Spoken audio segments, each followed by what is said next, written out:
Assalamualaikum warahmatullahi wabarakatuh. Perkenalkan, nama saya Mervin Nurbaiti dari kelas PAI 6A.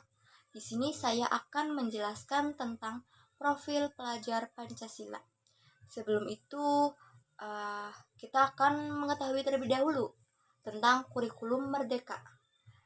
Apa sih yang melatar belakangi adanya kurikulum merdeka ini? Di berbagai studi nasional maupun internasional menyebutkan bahwa Indonesia telah mengalami krisis pembelajaran yang cukup lama. Studi-studi tersebut menunjukkan bahwa banyak anak-anak Indonesia yang tidak mampu untuk memahami bacaan sederhana atau menerapkan konsep matematika dasar. Temuan itu juga memperlihatkan adanya kesenjangan pendidikan yang curam di antar wilayah dan kelompok sosial masyarakat. Jadi masih banyak kesenjangan sosial yang terjadi di dunia pendidikan. Sebagai contoh, sekolah yang ada di daerah perkotaan itu fasilitas dan sarana prasarananya itu sudah lengkap dan cukup memadai. Jadi dalam proses belajar mengajar itu berjalan dengan baik. Sedangkan dari sekolah yang ada di pedesaan atau sekolah yang terpencil itu fasilitas sarana dan prasarananya itu kurang dan tidak memadai. Jadi dalam proses kegiatan belajar dan mengajar itu tidak akan maksimal. Keadaan ini juga diperparah dengan terjadinya pandemi COVID-19. Di mana pada saat pandemi COVID-19 itu sekolah dilaksanakan secara daring. Jadi kegiatan proses belajar mengajar itu kurang maksimal. Guru dalam memberikan materi atau siswa dalam menerima materi atau menangkap pengetahuan itu sangat kurang maksimal.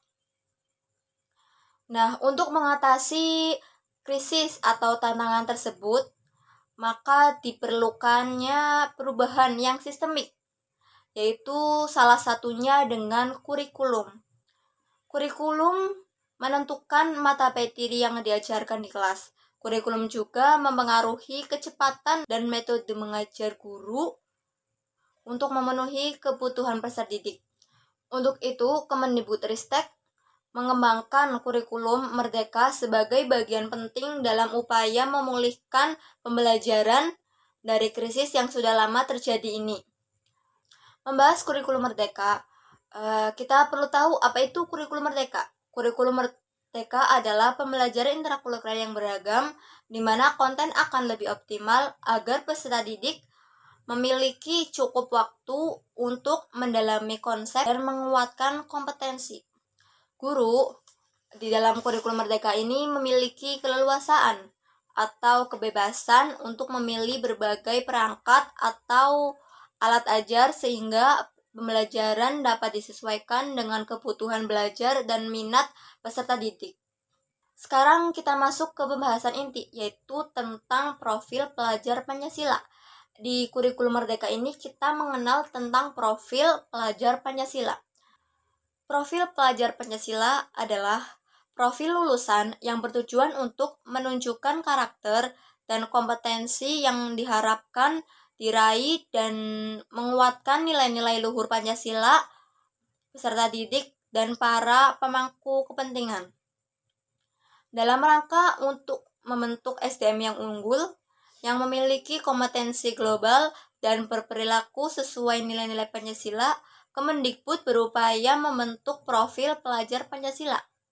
Ada 6 karakter atau dimensi yang harus diaplikasikan dalam kehidupan sehari-hari sebagai pelajar sepanjang hayat, yaitu yang pertama beriman, bertakwa kepada Tuhan Yang Maha Esa, dan berakhlak mulia.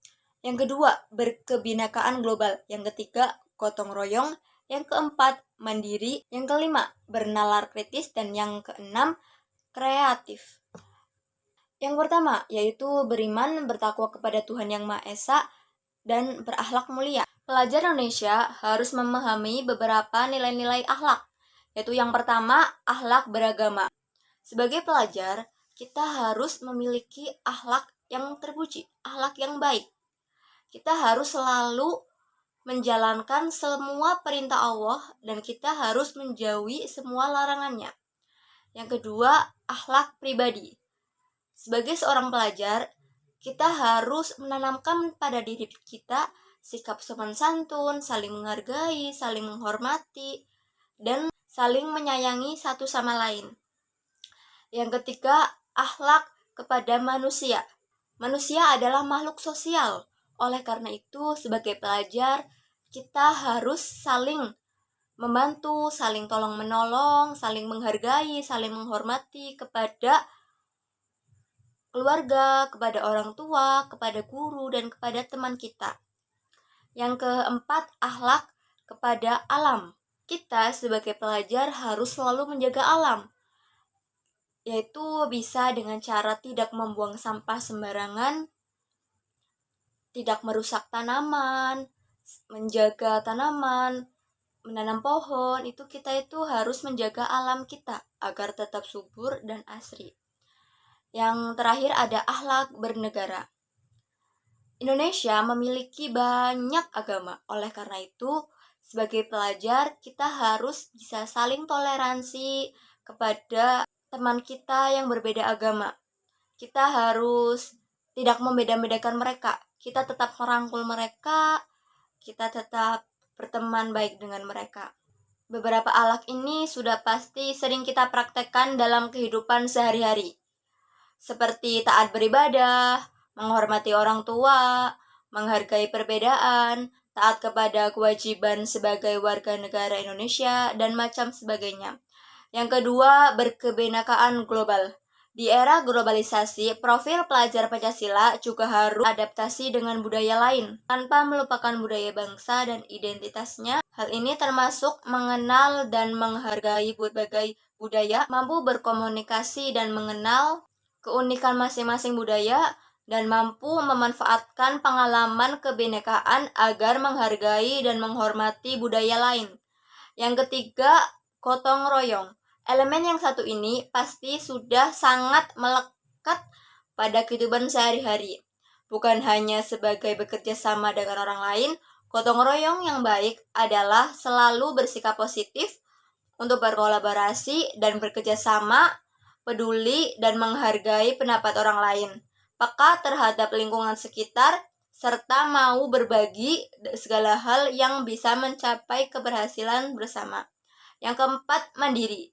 Walaupun terdengar mudah dan merasa menjadi bagian dari diri sendiri, ternyata mandiri yang baik salah satunya yaitu sadar akan kemampuan dirinya, bisa mengendalikan emosi, dan tahu apa yang diperlukan untuk pengembangan dirinya. Tak hanya itu, pelajar Indonesia yang mandiri mampu mengatur pikiran dan perasaannya untuk mencapai sebuah tujuan. Yang kelima, ada bernalar kritis. Profil pelajar Pancasila juga harus bisa mengolah informasi yang diterima secara objektif, kemudian menganalisa, mengevaluasi, baru menerapkan informasi tersebut. Contoh yang sangat mudah, kita harus memiliki keingintahuan yang tinggi saat menerima informasi. Kita harus menganalisis secara kritis sebagai dasar mengambil keputusan. Yang keenam dan terakhir yaitu kreatif. Pelajar mampu memodifikasi atau menghasilkan sesuatu yang orisinil serta bermanfaat, merupakan cerminan dari profil Pancasila yang kreatif. Hal sederhana yang bisa kita praktekkan yaitu dengan tidak malu untuk mengutarakan ide-ide baru.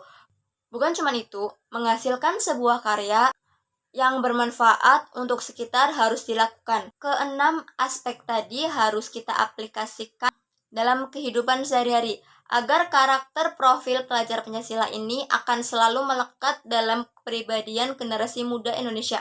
Jadilah pelajar Indonesia yang menjunjung tinggi nilai-nilai Pancasila. Demikian yang dapat saya sampaikan. Terima kasih. Wassalamualaikum warahmatullahi wabarakatuh.